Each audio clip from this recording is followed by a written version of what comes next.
Welcome back. This is Madan. In this video, we are going to learn how we can add remote validation in our ASP.NET Core MVC application. So here our application is up and running, and before going any further, let's understand what the remote validation actually means. So here we got the list of the pet with the name cat, rabbit, cat1, and let's say we have a requirement that we only accept the unique name for the pets, which means no one or more pairs with the same name could exist in our database. That's the rule of our application. Of course, this would be more sensible if we try to validate the user email or username, but for the case of this demo, let's try to assume that our system only accept the unique name for their pets, for the pet. So when the user clicks on the add new pet and tries to add the pet with the same name cat, of course we know the cat already exists in our database. Then when the user try to input the same name that is already in our system, then we need to give the user some kind of validation message telling that the pet with the name cat already exists, and you need to give the different name for the pet because our system only accept the unique name of the pet. So this can be achieved by using the remote validation. What remote validation does is when the user input the name of the pet here with the same name, then it goes out to the server and reach out to the database and compare this name, the cat, with the list of the name in the database table, and if the name matches with any one of the name in the database table, then it's gonna return the validation message to the user that this cat already, the pet with this name cat already exists, and we need to keep the different name for the pet. So I have prepared some slides on how to implement the remote validation. So let's jump back to the slides and see what we need to do. So in order to implement the remote validation, we need to decorate the attribute of the property of the model on which we want to perform remote validation with the remote validation attribute, which is in the namespace microsoft.aspnetcore.mbc. So let's say we want to validate the uniqueness of the name of pet in our system. Then we want to decorate this with the remote action and remote attribute, and it has the it takes two parameter. One is action and the another is controller. So here we have given the action the verify name and controller the pet. So let's see what is there in the controller. So here is our controller code, and in the controller we create the action called verify name, and we provide the name of this action in our validation attribute, verify name, and we need to give the name of the controller pet because this logic sits in our pet controller. Once we do that, we need to make some small changes to our repository to check if the same name already exists in the database or not. So here is our iPet repository interface, and we are going to add a new method called verify name, which returns bool, and it takes the name of the pet that is provided by the user. And we are going to implement this method in the pet repository class, and here we need to check if this name already exists in the database, and and return true or false based on the existence of the name in the database. So this context.any goes out to the database and check if the pet with the same name already exists or not, and returns true or false based on the existence of the value in the database table. So with this method we should be able to implement a remote validation in our application. So let's jump back to the code and make these changes to our model.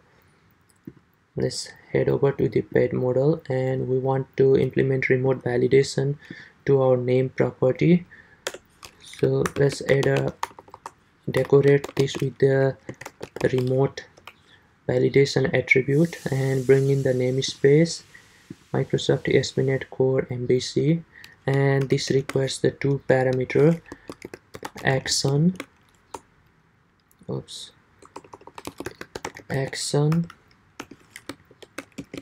and we need to provide the name of the action from our controller and the name of the controller. We need to provide the name of the controller since our controller is pet, and let's give it a name of verify name. Now we need to create this method in our controller, so let's copy this and let's head over to the pet controller and let's add one more method in our controller, public action result verify. Look like I didn't copy the name properly. Let's click on copy and let's do paste verify name, and what this text is the name from the view string name. And for now let's just return a JSON result because the remote validation expect us to pass the JSON result, and just return true for now. Once you do that, we need to implement a new method. We need to define a new method called verify name in our pet repository and implement that method in the pet repository class. So let's head over to our iPet repository and let's define the new method bool verify name, and we are going to pass a name parameter, name of the type string parameter to this method. And let's head over to our pet repository and let's implement this method. And what you need to do in this method is that we need to go out to the database and check if the pet with this name already exists there or not. So to do that, we have a context variable available in our private field context dot. We need to check the name in the pairs table context dot pairs dot any, and p goes to p dot name of the pet dot equals the name parameter that we pass. So what this does is if the of course you need to return.